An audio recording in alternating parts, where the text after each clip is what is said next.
Hello everyone, today we are going to start with the topic electronic configuration.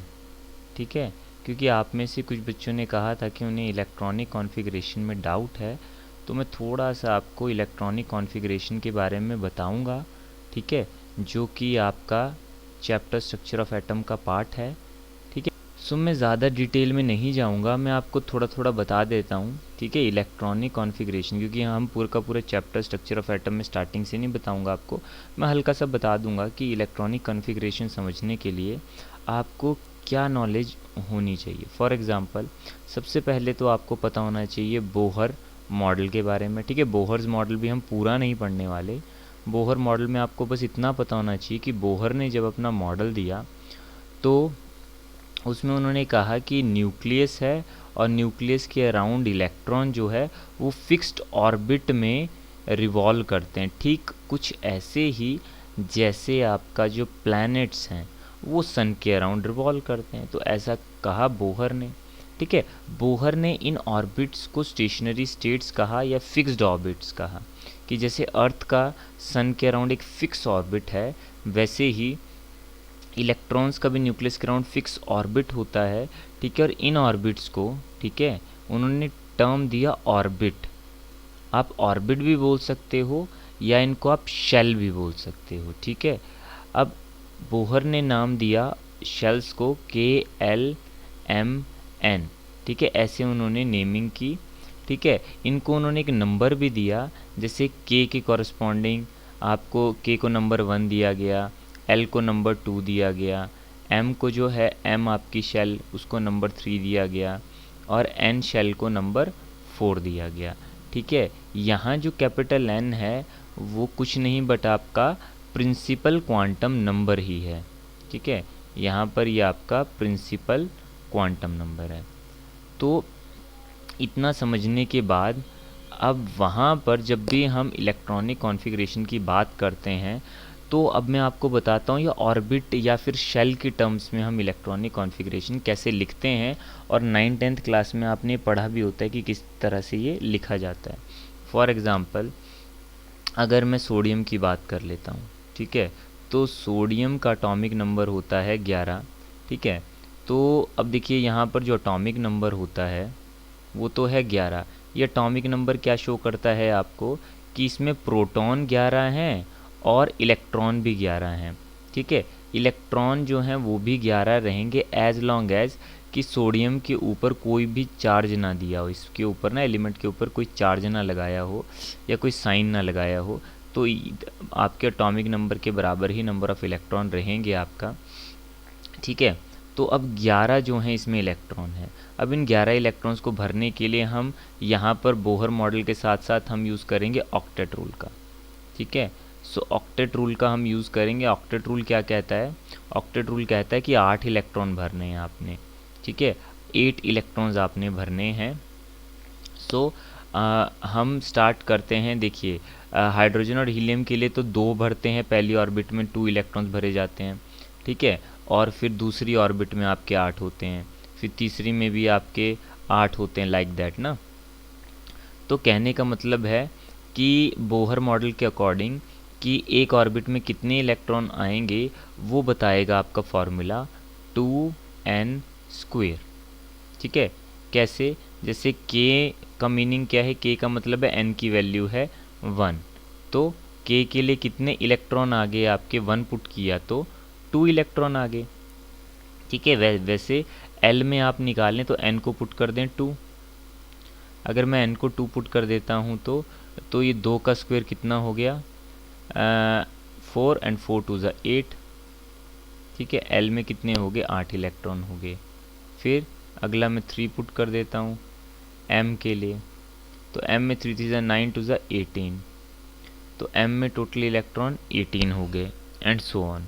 ठीक है, तो इस तरह से आपके इलेक्ट्रॉन्स जो हैं आपकी ऑर्बिट्स में भरे जाते हैं। ठीक है, तो इन सभी का यूज़ करते हुए जब सोडियम की आप इलेक्ट्रॉनिक कॉन्फ़िगरेशन लिखते हैं, अभी जो इलेक्ट्रॉनिक कॉन्फ़िगरेशन है ये आपका ऑर्बिट के टर्म्स में हम लिख रहे हैं, ऑर्बिट या शेल के टर्म्स में। तो ये आपने छोटी क्लास में पढ़े भी होते हैं किस तरह से लिखते हैं, जैसे पहला 2, ठीक है, के में आ गया 2 इलेक्ट्रॉन, ठीक है। फिर एल में आपको होता है ऑक्टेट रूल लगाकर हम ज़्यादा से ज़्यादा 8 डाल देंगे, तो 8 और 2 10 हो गए। फिर आते हैं हम एम में, ठीक है, तो 8 और 10 और 1 11, तो एम में 1 इलेक्ट्रॉन आ गया। सो लाइक दैट, ठीक है। तो इस तरह से आपने सीखा हुआ है। ओके, सो अब बोहर मॉडल में आपने इलेक्ट्रॉनिक कॉन्फ़िगरेशन सीखा इन टर्म्स ऑफ ऑर्बिट और शेल, ठीक है। फिर बोहर मॉडल के बाद क्या हुआ, आपका क्वांटम मॉडल आ गया। अब क्वांटम मॉडल में क्या था, according to the quantum model, ठीक है, क्वांटम मॉडल में अब एक और चीज़ आ गई। देखिए बोहर मॉडल में तो हम बात करते हैं ऑर्बिट की, बट क्वांटम मॉडल में हम सब शेल की भी बात करते हैं, सब शेल की भी बात करते हैं और ऑर्बिटल की भी बात करते हैं। 2 टर्म्स हैं, एक है सब शेल, एक है ऑर्बिटल, ठीक है। अब मैं ज़्यादा डिटेल में नहीं जाऊंगा, मैं तो बस आपको इलेक्ट्रॉनिक कॉन्फ़िगरेशन सिखा रहा हूँ। तो सब शेल में क्या होता है, सब शेल मतलब जैसे कि आपका SPDF, ये हैं आपकी सब शेल्स होती हैं। सब शेल मतलब अब इनको सब शेल बोला गया, यानी शेल के अंदर आएंगी सब शेल, ठीक है। SPDF GH लाइक दैट, इनको हमने ऐसे नंबरिंग कर रखा होता है। और इसके लिए जैसे ऊपर जो है आपका बोहर मॉडल में हर एक ऑर्बिट के लिए एक नंबर होता है, वैसे हर एक सबशेल के लिए भी एक नंबर होता है। इस नंबर को हम L से रिप्रेजेंट करते हैं, ध्यान रखिएगा। अब मैं ज़्यादा क्वांटम नंबर को डिटेल्स में नहीं जाऊंगा, क्योंकि वो आपका जो MCQs पहले वाले हैं उनमें मैंने पहले ही बता रखे हैं आपको कौन कौन से क्वांटम नंबर्स होते हैं। अगर आपको कोई भी डाउट है तो आप उस वीडियो में देख सकते हैं, जो स्ट्रक्चर ऑफ एटम की पहली वीडियो है, ठीक है। यहाँ जस्ट थोड़ा सा इलेक्ट्रॉनिक कॉन्फ़िगरेशन आपको डिटेल में बताया जा रहा है। और ऑर्बिटल में क्या चक्कर होता है कि ऑर्बिटल में आपको, अब सब शेल तो आपको लग गया पता, ठीक है। तो अब यहाँ पर एक बात आती है कि अब यहाँ तो अगर हम K में बात करें, ठीक है, अब हम ऐसे बात करें ना कि N आपका 1 है, 2 है तो L है, 3 है तो M है, ठीक है। तो जब हम N की वैल्यू के कॉरस्पॉन्डिंग, अब मैं ये बोल रहा हूँ कि एक आपका शेल में ही सब शेल आता है, तो एक शेल में कितने सब शेल आते हैं, तो वो आपको कौन बताएगा, वो आपको बताता है कि for a given value of n, ठीक है, n की गिवन वैल्यू के लिए आपकी कौन कौन सी सब शेल होती हैं। सो वो होती हैं फ्रॉम 0 to n-1, ठीक है, 0 to n-1 होती है आपकी l की वैल्यू, ठीक है, 0 to n-1, यानी n अगर 1 है तो वहाँ पे L की वैल्यू क्या बन जाएगी, L की वैल्यू 0 बन जाएगी, यानी वहाँ पर आपका एक ही सब शेल है, दैट इज़ 1s। 2 के कॉरस्पॉन्डिंग आपका L की वैल्यू, अब आपको पता है कि N2 है तो 0 भी आ गया और 2 - 1 1 भी आ गया, तो 0 भी आ गया और 1 भी आ गया, ठीक है। ये L की वैल्यू मैं यहाँ पे लिख रहा हूँ, इट इज़ L, ये L की वैल्यू बताई जा रही है, 0 भी हो गई 1 भी हो गई। तो एक आपकी यहाँ पर सब शेल 2s भी बन रही है और साथ में 2p भी बन रही है, ठीक है, क्योंकि L1 के कॉरस्पॉन्डिंग p आता है और L0 के कॉरस्पॉन्डिंग s आता है। क्योंकि यहाँ पर n की वैल्यू 2 है तो यहाँ s और p के आगे मैंने 2 लगा दिया है। वैसे ही आपका जब हम आपकी m ऑर्बिट की बात करते हैं, ये वाली, ये बोहर वाली ऑर्बिट m, तो इसके कॉरस्पॉन्डिंग L की वैल्यू क्या आएगी, 0 से लेकर n की जगह पे 3 पुट कर दिया, 3 - 1 2, तो 0 से लेकर 2 जाना है तो 0 भी आएगा, 1 भी आएगा, 2 भी आएगा। तो इसके कॉरस्पॉन्डिंग क्या मिल गया आपको, देखिए 0 के कॉरस्पॉन्डिंग एक S आएगा, 1 के कॉरस्पॉन्डिंग P आ गया, 2 के कॉरस्पॉन्डिंग D आ गया, ठीक है, सबके आगे मैंने 3 लगा दिया। तो यहाँ पर एक्चुअल में आपको क्या बताया जा रहा है कि एक ऑर्बिट में या एक शेल में कितनी सब शेल होती हैं, तो K शेल में एक ही सब शेल होगा, L में 2 सब शेल हो जाएंगे, M में 3 सब शेल हो जाएंगे। अब बात आता है कि सब शेल की फॉर्म में, सब शेल, ध्यान से सुनिएगा, यहाँ पर इलेक्ट्रॉनिक कॉन्फ़िगरेशन जो लिखी थी आपने वो शेल की टर्म में या ऑर्बिट की टर्म में लिखी, सोडियम की। अब मैं यही इलेक्ट्रॉनिक कॉन्फ़िगरेशन जो है अब मैं लिखने जा रहा हूँ आपका सब शेल की टर्म में, ठीक है। सो इलेक्ट्रॉनिक कॉन्फ़िगरेशन अब मैं लिख रहा हूँ कौन सी टर्म में, सब शेल की टर्म में, electronic configuration in terms of subshell, ठीक है। वही सेम एग्जांपल लेके चलते हैं हम अपना सोडियम का, ठीक है। सोडियम में कितने इलेक्ट्रॉन हैं, 11 हैं, तो किस तरह से भरने हैं अब हमें, ठीक है। अब हमें यहाँ पता तो लग गया कि 1s है, 2s है, 2p है, इसमें 3s है, 3p 3d। बट अब हमें ये बात करनी है कि जब हम इन्हें भरेंगे तो उसको भरने का क्या ऑर्डर है, क्या वो ऑर्डर यही है जो यहाँ पर दिया हुआ है या वो ऑर्डर थोड़ा सा अलग है। क्योंकि हमें पता तो लग गया कि m में आपका 3 सब शेल आ गई, बट इन सब शेल में से पहले कौन सी भरी जाए, क्या सीक्वेंस होना चाहिए। तो उस सीक्वेंस के लिए मैं थोड़ा सा आपको यहाँ पर पहले लेकर चलता हूँ। उसके लिए हम एक पढ़ेंगे that is called Aufbau principal. ठीक है, वो है आपका अफबाऊ प्रिंसिपल। ये प्रिंसिपल क्या आपको बताता है, ये जानकारी देता है कि जब सब शेल्स को भरा जाए तो किस सीक्वेंस में भरा जाए। अब इसको याद कैसे रखना है आपको, देखिए इसको याद रखने का एक तरीका है। जैसे आपको यहाँ पर एक बात का मैं बारे में बता दूँ कि आपने यहाँ पर एक चीज़ नोट की कि 1 सिर्फ s के लिए ही है, 1 का p एग्जिस्ट नहीं करता। ठीक है, और फिर आपने यहाँ देखा होगा, चलिए फिर यहाँ पर p स्टार्ट हो गया तो आपका 2 का s ही है और 2 का p ही है। ठीक है, बट 2 का d नहीं होता, 2 का d नहीं होता। ठीक है, क्योंकि d फिर अगले उसमें से स्टार्ट होता है आपका SPD, फिर नेक्स्ट वाले में से f स्टार्ट होगा। सो लाइक दैट, ये आपको चीज़ें ध्यान रखनी है। ठीक है, अब ये चीज़ ध्यान है तो अफबाऊ प्रिंसिपल को आपने कैसे लिखना है, आपने यहाँ पर पहले सीक्वेंस में लिख देना है। जैसे आपको मैंने बताया ना, ऐसे k का लिख दो, l का लिख दो, m का लिख दो, n का लिख दो। ठीक है, बट लिखना किस तरह से, अब ये मैंने ऊपर नीचे लिखे हैं, आपने हॉरिजॉन्टली लिखना है इसको। ठीक है, तो k के लिए मैंने यहाँ लिख दिया, l के लिए मैंने लिख दिया 2s 2p। ठीक है, फिर आते हैं m के लिए, m के लिए क्या क्या है, 3s 3p 3d ना, सो 3s 3p 3d। अब एक तरह से आपको ना सीक्वेंस लग गया पता, एक तरह से आपको पता है कि एक तरह का सीक्वेंस बन रहा है, पैटर्न बन रहा है, तो n आप अपने आप ही बना सकते हैं इसी सीक्वेंस को देखते हुए, यू कैन कंप्लीट इट। ठीक है, आपको अलग से निकालने की ज़रूरत नहीं है, बट निकाल कर यहाँ से भी देख लेंगे तो n के लिए भी वही आएंगे आपका। ठीक है, बट आपको पता है कि एक तरह का पैटर्न बन रहा है, तो ऑफकोर्स यहाँ पे 4s आएगा, देन 4p आएगा, देन 4d आएगा, देन 4f आएगा। ठीक है, तो यही सीक्वेंस देखते हुए हमने इसको कंप्लीट कर लिया। अब अबाउ प्रिंसिपल को किस तरह से याद करना है, आपने ऐसे याद करना है, पहले डायगनली कट करना है इसे 1s को, फिर आपका 2s कटा, फिर देखिए 2p कटा, फिर 3s कटा, फिर कटा आपका देखिए 3p, फिर 4s कटा, फिर 3d कटा, फिर 4p कटा। ठीक है, फिर आप बोलेंगे कि ये तो पैटर्न सेम ही है, ये तो वही चीज़ है, देखो 1s 2s 2p 3s 3p, 1s 2s 2p 3s 3p। But 3p के बाद आपने ध्यान दिया हो कि 3d नहीं आया, 3p के बाद 3d नहीं आया, 3p के बाद 4s भरना है आपको। तो इसीलिए अकॉर्डिंग टू अबाउ प्रिंसिपल आपको चलना है। ठीक है, इसीलिए आपने ये वाला सीक्वेंस नहीं फॉलो करना, तो आपको इसका यूज़ यहाँ पर है कि कैसे भरा जाए। ठीक है, तो यहाँ कहने का मतलब पहले 1s भरा जाएगा, फिर 2s, फिर 2p 3s, फिर 3p 4s, फिर 3d 4p, लाइक दैट। तो अब सोडियम के ऊपर ही आ जाते हैं। अब देखिए सोडियम में जब मैं सिंपल कॉन्फ़िगरेशन लिखता था तो उसमें मैं ऐसे लिखता था, देखिए 281 KLM। ठीक है, KLM क्या था हमारा 281, ये तो इलेक्ट्रॉनिक कॉन्फ़िगरेशन हमने 9th क्लास में भी सीखी होती है, 10th में भी। अब हमें यहाँ पर 11th में क्या सीखना है कि सबशेल में किस तरह लिखा जाता है। तो अब K के लिए सबशेल क्या है 1s, तो 1s2, 1s में 2 इलेक्ट्रॉन्स हैं।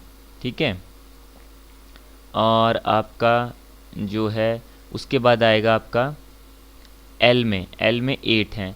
अब यहाँ पर मैं साथ के साथ आपको ये भी सिखा देता हूँ कि देखिए जब आपने ये चीज़ करनी है तो आपको ये भी पता होना चाहिए कि किस में कितने इलेक्ट्रॉन्स आते हैं। अब सीधी सी बात है, K में आपके 2 ही इलेक्ट्रॉन आते हैं, तो यानी ये जो यहाँ पे सिंपल 1s है तो 2 इलेक्ट्रॉन इसमें आ जाएंगे। ठीक है, अब L में आपके टोटल 8 आते हैं, तो 1s में 2 आते हैं, तो 2s में भी 2 ही आएंगे, तो बाकी बच गए 6, वो कहाँ आ जाएंगे, वो 2p में आ जाएंगे। तो 6 और 2 8 बन गया ना, टोटल 8 बन गया, ये 2 बन गया। उसके बाद M में आपको पता है 18 आते हैं, कहाँ से, ये कहाँ से पता लगा, ये यहाँ बताया था ना फार्मूला 2n², 8 फिर 18 आएंगे। तो 18 के हिसाब से अंदाज़ा आपने लगाना हो तो अब 3s में भी 2 ही आएंगे, अब 3p है तो उसमें 6 आएंगे, तो 6 और 2 8 हो गए, तो बाकी जो 10 रह गए वो 3d में आ जाएंगे। ठीक है, तो इस हिसाब से मैं यहाँ पे भर रहा हूँ। ठीक है, कि 1s है तो यहाँ पे ऊपर 2 लिखने का मतलब है कि 2 इलेक्ट्रॉन आए।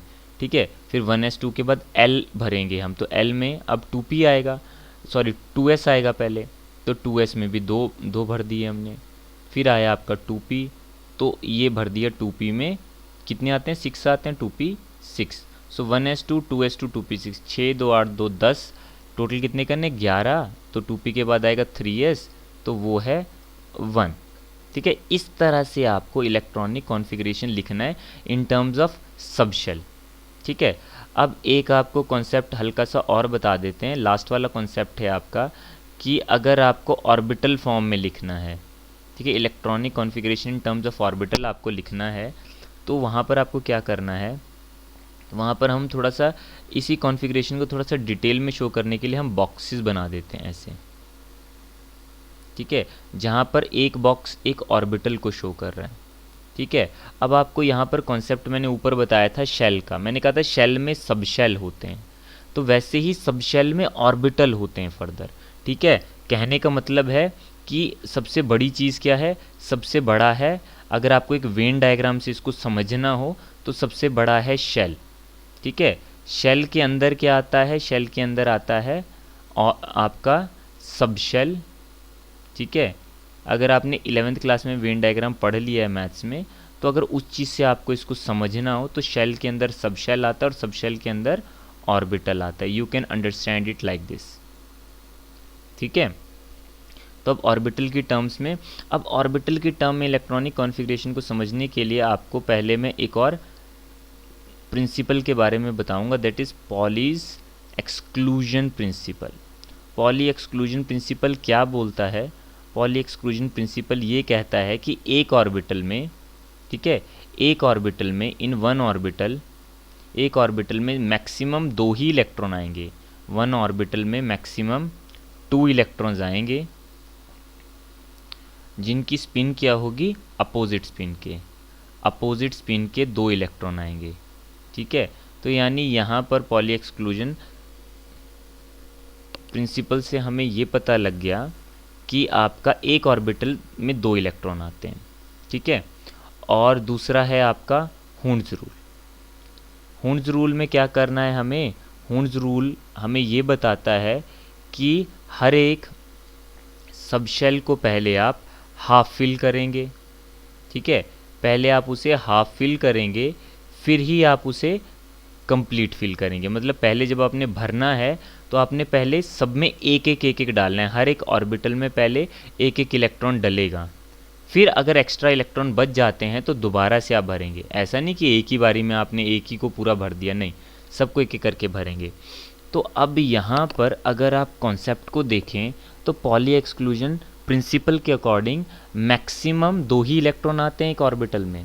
तो अगर यहाँ पर हम देखें तो अब हमारा यहाँ पर 2 इलेक्ट्रॉन आ रहे हैं, तो यानी यहाँ पर ऑर्बिटल कितनी है, ऑर्बिटल s में एक ही ऑर्बिटल आती है। s में कितनी ऑर्बिटल आती है, एक। ठीक है, अब यहाँ पे मैं ऑर्बिटल लिख देता हूँ, ऑर्बिटल कितनी है, एक है, s के केस में एक है। ठीक है, और अब देखिए p में 6 इलेक्ट्रॉन आ रहे हैं और हर एक ऑर्बिटल में 2 इलेक्ट्रॉन आते हैं, तो ऑफकोर्स p की ऑर्बिटल कितनी है, p में 3 ऑर्बिटल होती हैं। वैसे d में 10 इलेक्ट्रॉन आते हैं टोटल। ठीक है, और हर एक ऑर्बिटल में 2 इलेक्ट्रॉन आते हैं, तो 10 में 5 ऑर्बिटल हो गया। अब मैं डिटेल में नहीं जाऊंगा यहाँ पे कि उनकी क्या शेप होती है, कैसे होते हैं वो। ठीक है, एक ऑर्बिटल को हम यहाँ पे एक बॉक्स के साथ बनाते हैं, ये ध्यान रखिएगा। ठीक है, तो s है, तो s के लिए मैंने एक बॉक्स क्यों बनाया, क्योंकि s में एक ऑर्बिटल होती है। p है, p के लिए मैंने एक बॉक्स क्यों बनाया, क्योंकि p में, सॉरी ये भी s है, s के लिए अगेन एक बॉक्स क्यों बनाया, क्योंकि s में एक ही ऑर्बिटल होती है। अब p है तो p के लिए 3 बॉक्स क्यों बने, क्योंकि p में 3 ऑर्बिटल होती हैं। फिर अगेन 3s है तो इसके लिए अगेन एक बॉक्स बना दिया मैंने। ठीक है, अब मेरे को 2 इलेक्ट्रॉन भरने हैं, तो पॉली एक्सक्लूजन प्रिंसिपल के अकॉर्डिंग हम भरेंगे। तो एक इलेक्ट्रॉन होगा हाफ स्पिन का, दूसरा होगा माइनस हाफ स्पिन का, मतलब दोनों अपोजिट स्पिन के। देन इसको भी भर दिया, सिर्फ 2 ही इलेक्ट्रॉन भर रहा हूँ मैं। ठीक है। फिर पी में जब मैं भरूंगा तो हुंड्स रूल का यूज़ करूंगा कि पहले इनको सिंगल भरा हमने, सिंगल मतलब सबको एक एक दिया, सबको एक एक इलेक्ट्रॉन दिया, उसके बाद जो इलेक्ट्रॉन बच गए फिर वो बाकियों में भरे। तो हालांकि टोटल 6 की 6 थे तो हमने भर दिए, बट मैंने आपको एक तरीका बताया कि किस तरह से भरते हैं। पहले सबको एक एक देते हैं, उसके बाद फिर इसको कम्प्लीटली भरते हैं। अब देखो 3s में 1, तो लाइक दिस। तो इन दिस वे, ठीक है। अब ऐसे ही आपको कभी भी इलेक्ट्रॉनिक कॉन्फ़िगरेशन में पूछा जाए तो you have to do like this, ठीक है। तो आपको इस तरह से पता होना चाहिए that how this concept works.